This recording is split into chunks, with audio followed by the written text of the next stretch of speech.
বিশ্বকবি কবিগুরু রবীন্দ্রনাথ ঠাকুরের প্রয়াণ দিবস স্মরণ শান্তিনিকেতনে। আজ 22শে শ্রাবণ কবিগুরু রবীন্দ্রনাথ ঠাকুরের তিরোধান দিবস। চিরাচরিত প্রথা মেনে এই দিনটি পালন হয় শান্তিনিকেতনে।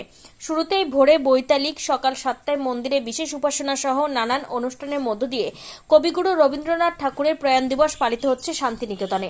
সকাল থেকে শান্তিনিকেতনের আবহাওয়া ঘন মেঘাচ্ছন্ন। শ্রাবণের বৃষ্টিতে মাটির স্যাঁতস্যাঁতে শান্তিনিকেতনে গোটা ও পরিবেশ যেন এক অন্যরকম চেহারা।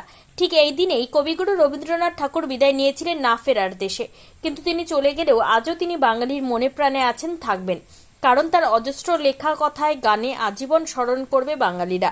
বাঙালির প্রিয় কবি, লেখক, নাট্যকার, বাংলা সাহিত্যের ইতিহাসে যে মানুষটার অবদান অনস্বীকার্য, সেই প্রিয় কবি রবীন্দ্রনাথের মৃত্যুবার্ষিকীতে এই রাজ্যের পাশাপাশি শান্তিনিকেতনে নানা অনুষ্ঠানের মধ্য দিয়ে পালিত হচ্ছে প্রিয় কবির তিরোধান দিবস। ভোরবেলায় শুরু হয়েছে বৈতালিক, বিশ্বভারতীর ছাত্রছাত্রী, অধ্যাপক, কর্মীরা এবং সেই সঙ্গে বিশ্বভারতীর উপাচার্য সহ সমবেত হয়ে রবীন্দ্রসঙ্গীত গাইতে গাইতে আশ্রম পরিক্রমা করেন। সকাল 7টায় মন্দিরে বিশেষ উপাসনা হয়।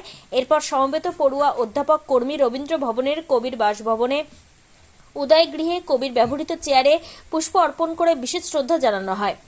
বিশ্বভারতীর তরফ থেকে জানানো হয়েছে, রবীন্দ্রনাথের তিরোধান দিবস উপলক্ষে প্রত্যেক বছরের মতো এই বছরও রবীন্দ্র সত্য পালন করা হচ্ছে।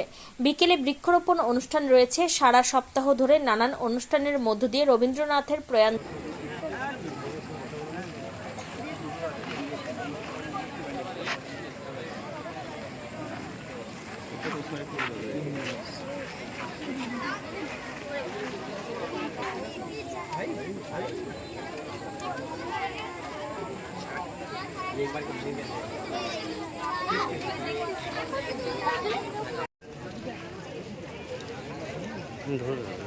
দাঁড়িয়ে